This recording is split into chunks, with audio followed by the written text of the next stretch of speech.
Hey, everybody. Welcome to the Counterpoints Podcast. I am one of your co-hosts, Malik Foster. I'm joined by my fellow co-hosts here. Would y'all like to introduce yourselves?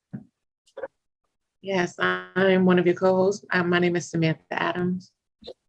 And I'm Everett Stevenson. And this week we have a salacious conversation for y'all deck.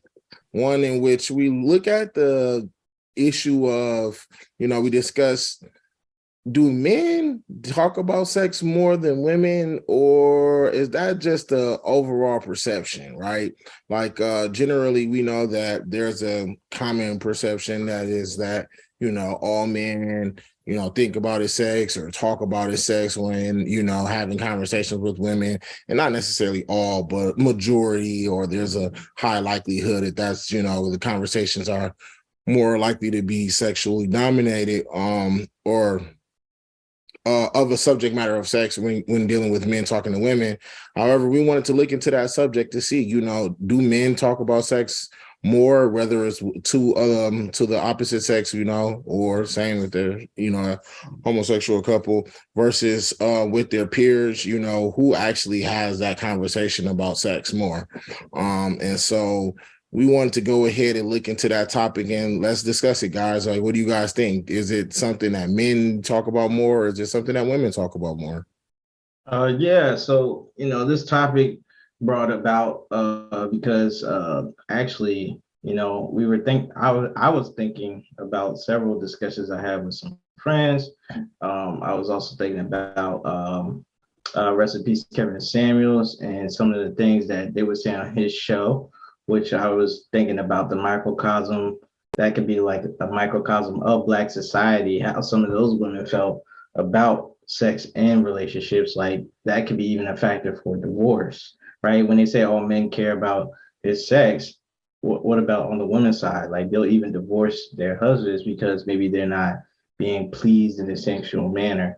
And whether that's right or wrong, that's up to individual's interpretation. But that is something that they've said on some of these talk shows, like Kevin Samuels show, for example, and other places, platforms. They will say they're not being pleased in the bedroom, so they feel like they have to go another route as far as their relationship goes. So that's one of the reasons why this conversation was sparked today, as well as women do talk about sex more than we would like them to or for us to believe actually, like, because we believe that they might not talk about sex, they talk about other stuff, but they actually do talk about it a lot.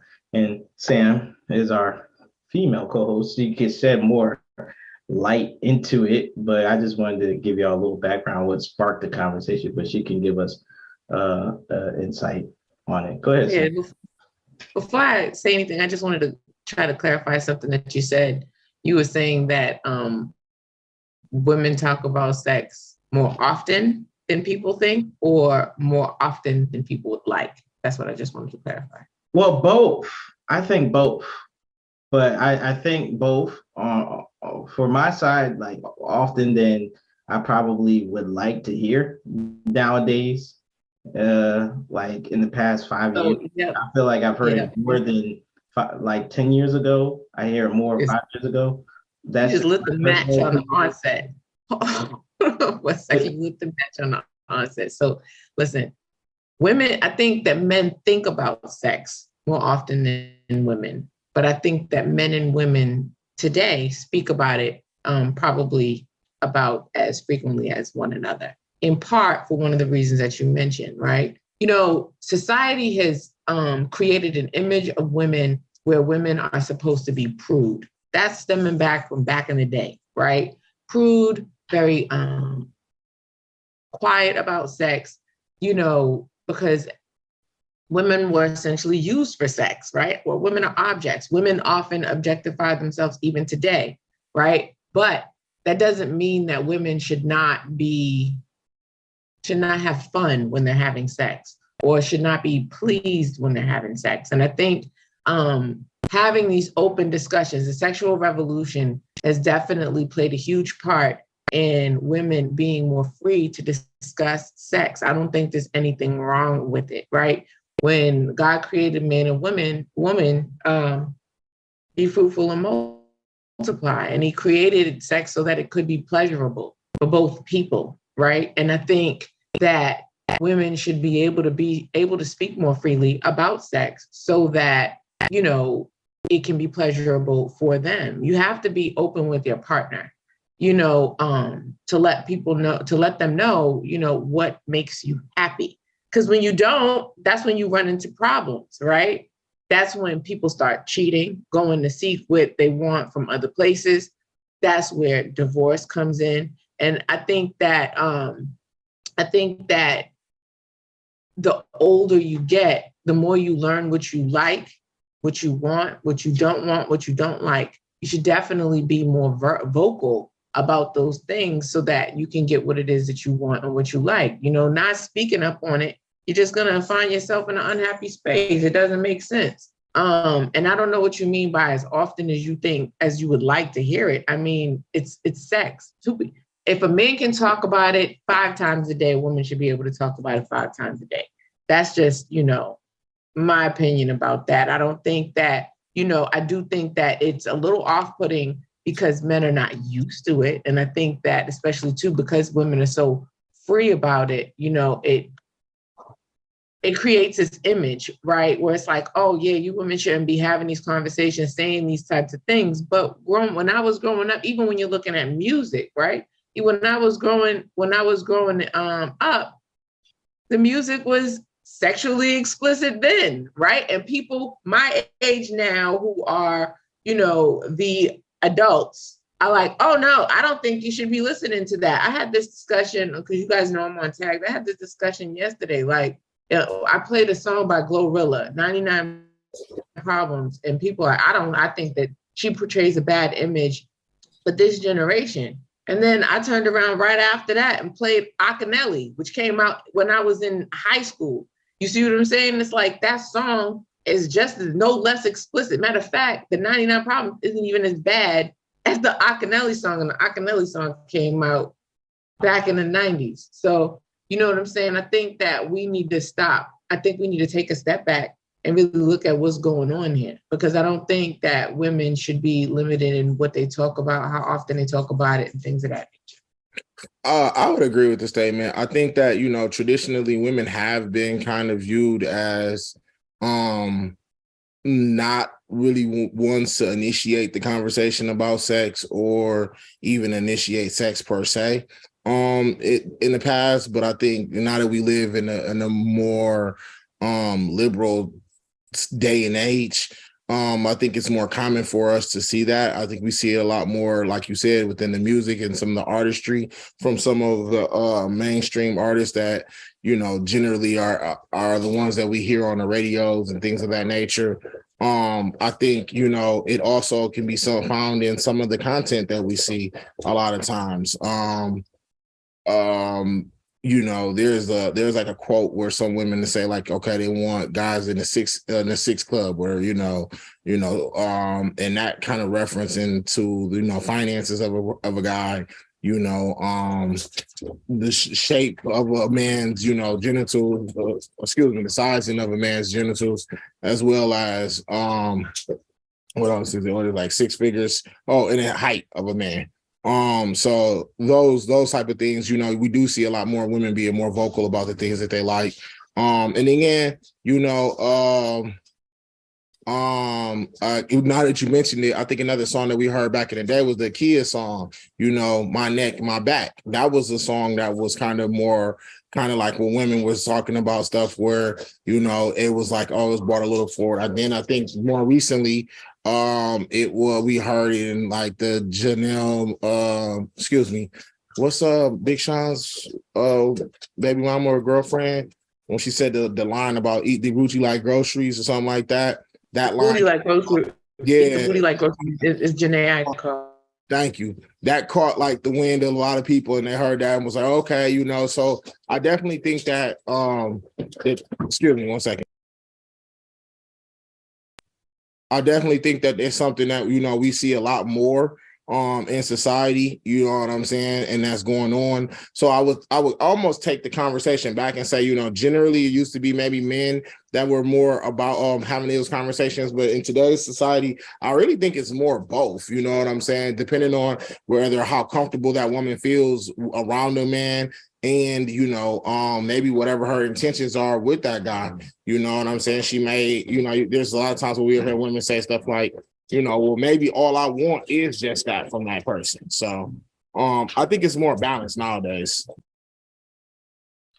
Yeah, I agree. I think it is more balanced, and I also think what else has an influence and impact on women, that makes them even feel more comfortable is society, right? Their peers, like like I mentioned, the musicians, the celebrities, people that women look up to are promoting, women's sexual liberation, sexual freedom, stuff like that. So I think that's sparking the change amongst, your everyday Western woman to be able to be more free, more liberal sexually. Not saying that it's necessarily a bad or good thing, but just to, promote that. So that's the reason why I think one of the reasons, one of the reasons why we're seeing the results is that their peers that women look up to are talking and being more liberal about it and about what they want and not settling for certain things. So that's going down to,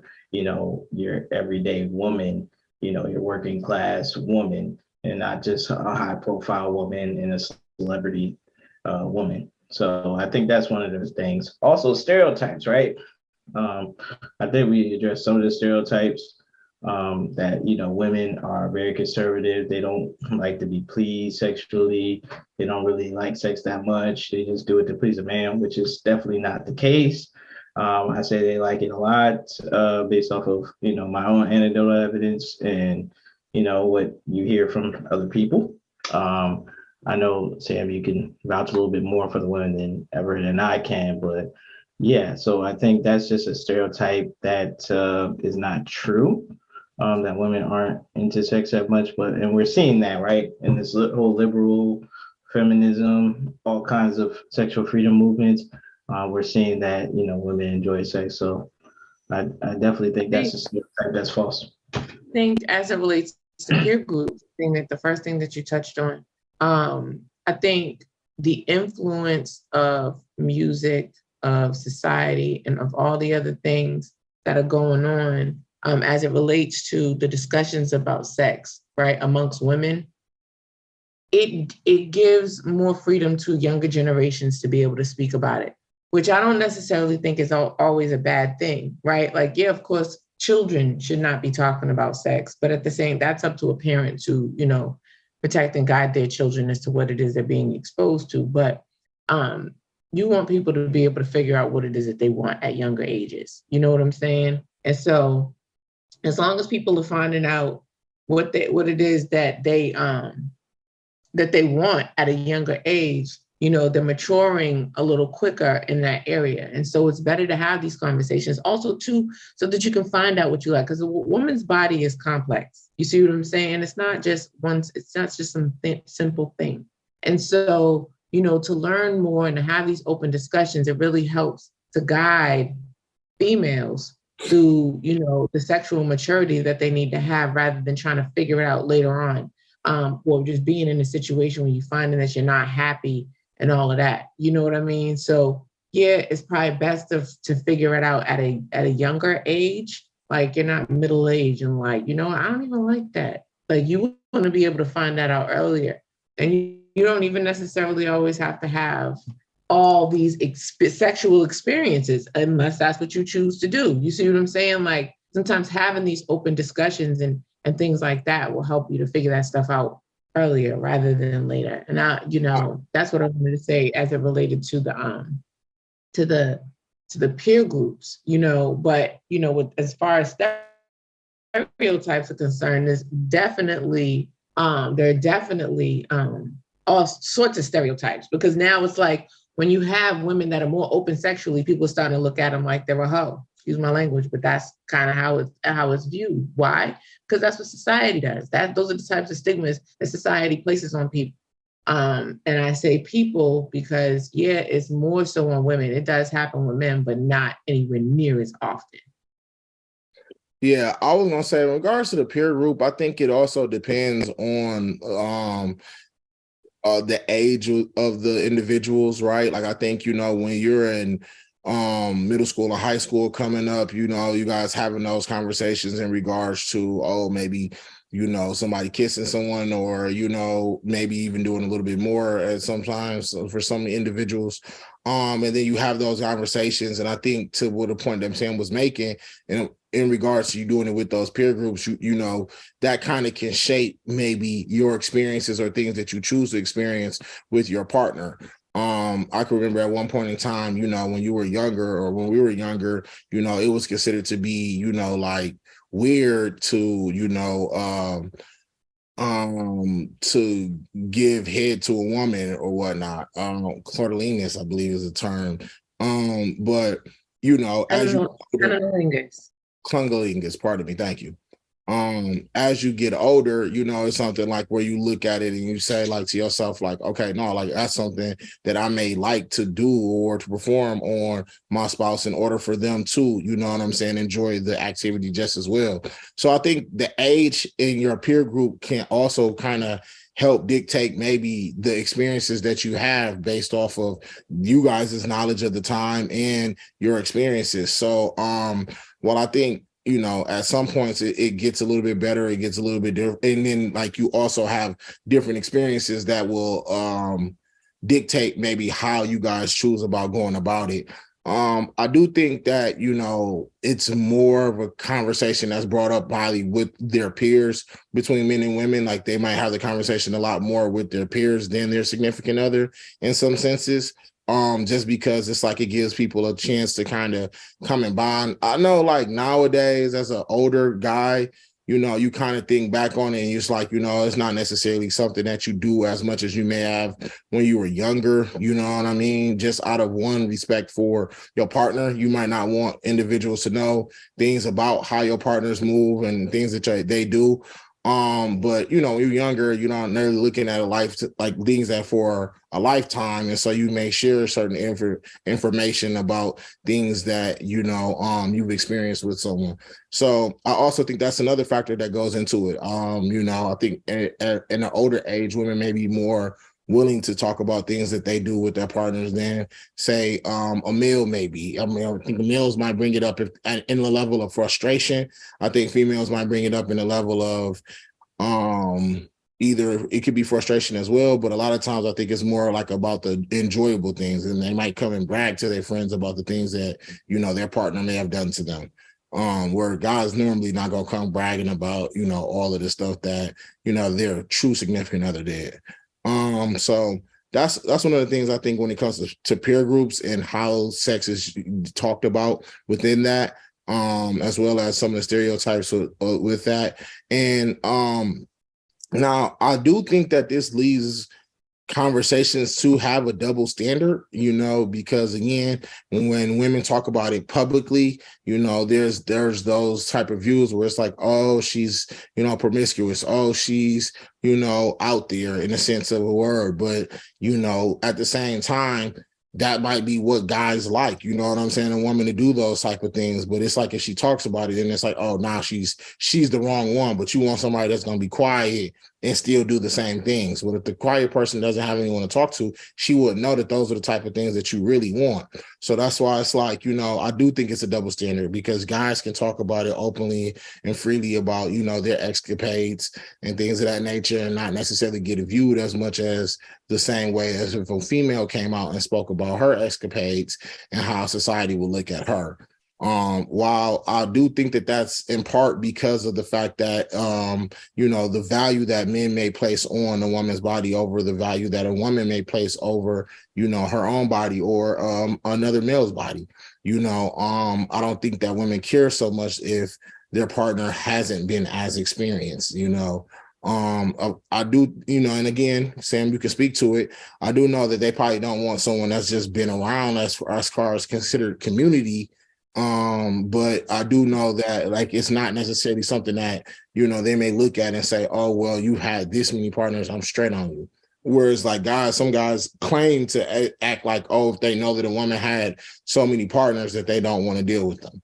So I think that women do want men that are sexually experienced, but they don't want a male hoe, for lack of a better term. You see what I'm saying? They don't want a gigolo. They don't want somebody who just goes around and sleeps with anything and anybody, but they do want somebody that's going to be sexually experienced. I also think that also too, the older a man is, some men actually want a woman that has sexual experience. He doesn't want to have to teach her everything.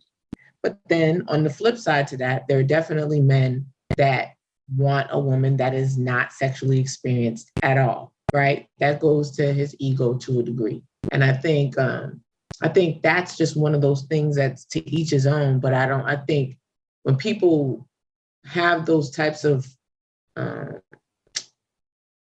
desires, not necessarily desires, preferences, that's the word I'm looking for. When people have those types of preferences, I think that the issue becomes a problem when people start placing and passing judgment on others based on those preferences, right? So like if a man wants a woman and he wants her to be sexually experienced, it doesn't mean he wants her to have had sex with everybody on the block, right? But he does want her to know what she's doing. There's a balance and there's a line, but at the same time, she easily could be labeled the neighborhood, jump off. You know what I mean? And so you don't want that. You don't want that. But at the same time, you do want something where there's a healthy balance. Women also don't particularly want to be labeled as prude, right? And prudeness falls in line with chastity, right? You're looking at it like, okay, you question a woman's chastity, whether or not she's not experienced, she doesn't really want anything to do with having sex like that. She's not really into it. You know what I'm saying? And so I think that right there also is the other side of that spectrum where people, when you're trying to balance it out, but either way, no matter if you are a woman who's more experienced or less experienced, typically women prefer men to have experience because, some women prefer to dominate sexually, some prefer to be more submissive. And I think that more women prefer to be more submissive sexually than dominate. Doesn't mean that it's a small population of women that want to dominate. I think it just is what it is. I don't know the statistics. That's just my opinion. You know what I mean? Yeah. So I just wanted to kind of jump in here and say a little bit on the guy side of things, on the men's side of things. Like, so there is societal pressure, I guess, taking it back to peer groups and stereotypes at the same time, and double standard, all three, that, men are pressured and into having more sexual experiences because they feel like it's good for a man to get that. And that's been a long track record throughout history. Like, hey, you need to have some experience, even if they have to get it in ill manners and wrong manners and illegal manners. There's a lot of pressure for men to have these sexual experiences, which leads to them pressuring women into having sexual experiences early that they don't want, potentially. So that puts a lot of pressure on guys to try to go out and get sex, even if, maybe normally they wouldn't go out and get it. Their objectives are elsewhere, but they might be shamed if they're not the ones having sex out of the group. So men are all about their respect. So if they feel like that's going to be less respect amongst their peers, they're going to definitely want to act on that sexual experience even more than they naturally already want to. So I just want to out. I also wanted to touch on that too real quick, because I think that that's something that we have to talk about as a society that we need to address, because I think, placing that pressure on people, sometimes you don't know what all you're putting them into, right? We all know that it only takes one time in order for anything from happen, from STD to a child being born, right? And if you're young, you trying to get that experience because you don't want to get clowned and you fool around not knowing what you're doing and the condom break, but you don't necessarily know how that feels or whatever. And you could have consequences behind that could be, life-changing in a sense. So I think, and some of that also came from if we being honest, some of our elders, you know what I'm saying? Young boy, you ain't you still got some, you didn't did this, you didn't did that, or you ain't got your first little girlfriend yet, you ain't sniffing that, all of those type of things where it puts a little bit of pressure on a kid to feel as though they may need to try to jump off the porch and see, try to, gain some sexual experience, and they're not necessarily really equipped with the things that they need in order to handle whatever may come from those experiences. So that's something I think that we definitely want to speak on here and let people know that you don't have to feel that pressure. You should be able to do it when you want to do it. And if you decide that you want to wait until you're in a place to handle all of the things that may come from it, then that's very much just as well, if not more honorable than anything else. And I just wanted to go ahead and say that real quick on the record. I think, we talked about this off and on throughout this conversation, but I think age is a very significant part of this. You know what I'm saying? We mentioned it from conversations within our peer groups to also conversations that we may have with the other, the other sex in general, or, whoever your partner is or whatever you like, spouse or whatnot. So, that plays a determining factor. And Malik mentioned this earlier too, looking at how, sex has been used in regards to relationship statuses as far as ending marriages sometimes, in today's society, we've seen a lot more people leave relationships because of the fact that, they aren't necessarily pleased. I don't think that that's the sole reason that they leave, but it can be a major part and contribute, a major factor along with other issues that may contribute to it. But that could be one, especially if they're a person who was used to having certain types of relations prior to, prior to being married or being with this person. They were used to having certain type of sexual experiences that then can alter the way that they feel about the relationship in itself. So I definitely think that that's something that has an effect on the relationship. And for all intensive purpose, at that point in time, that's when it should be discussed between partners. It should be able to say, hey, I might like this. I might be into that. What do you think about this? Well, you know what I'm saying? Are you willing to try that? And there should be an opportunity in a safe space for partners and spouses to be able to do those type of things. So I just wanted to go ahead and say that. I don't know if you guys had anything in closing that y'all wanted to bring in.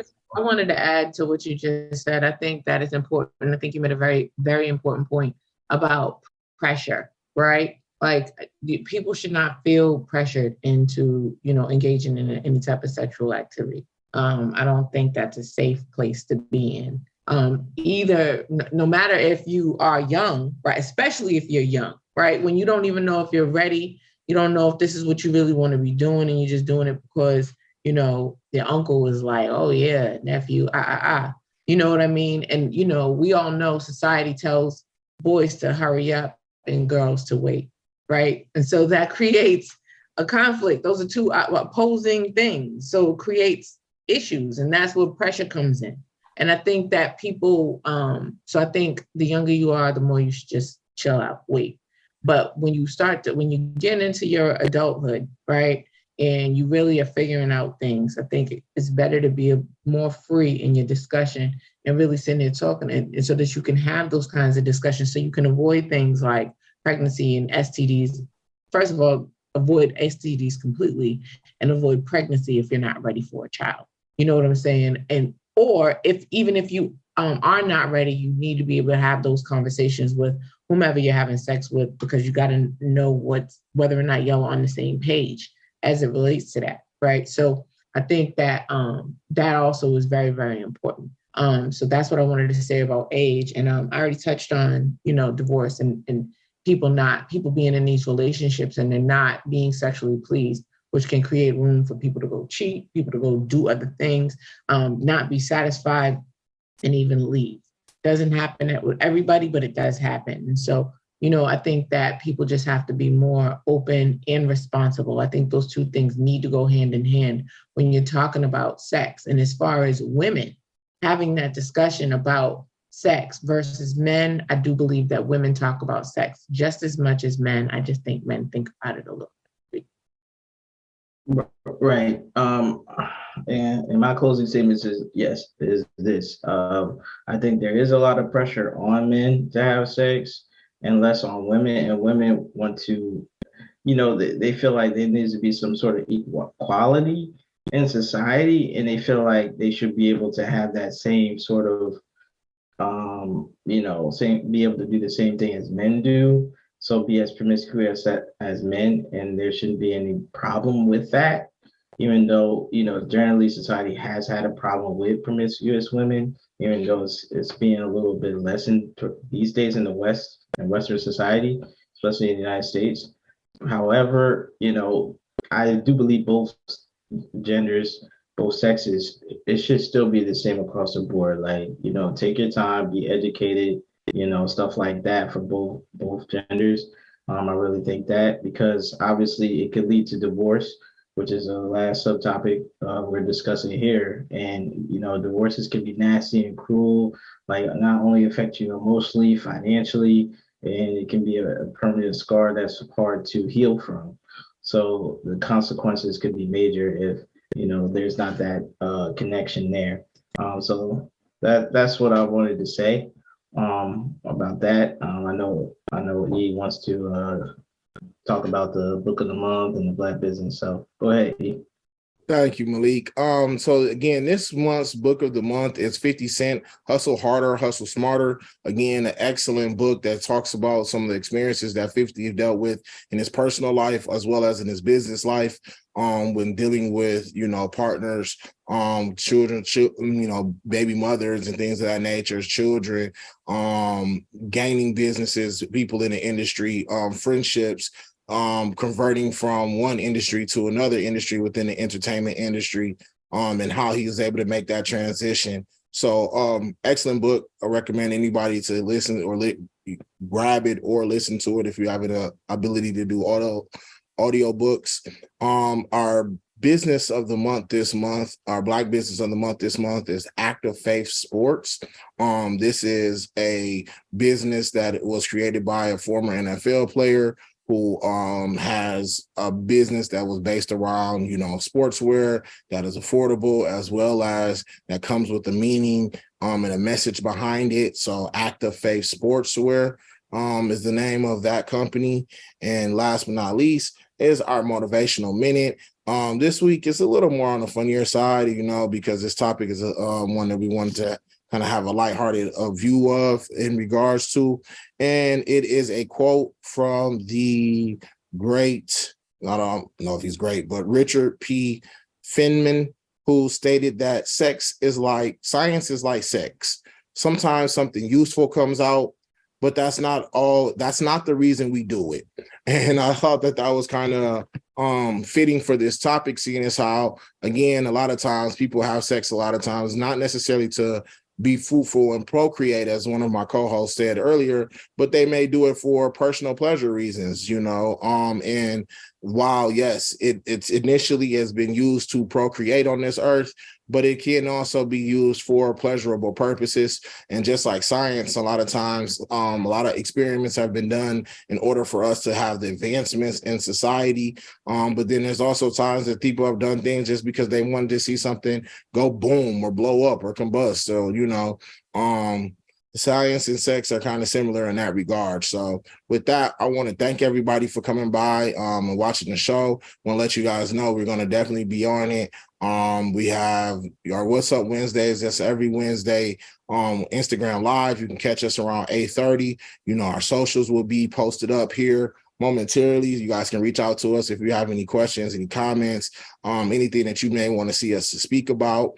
Please let us know there.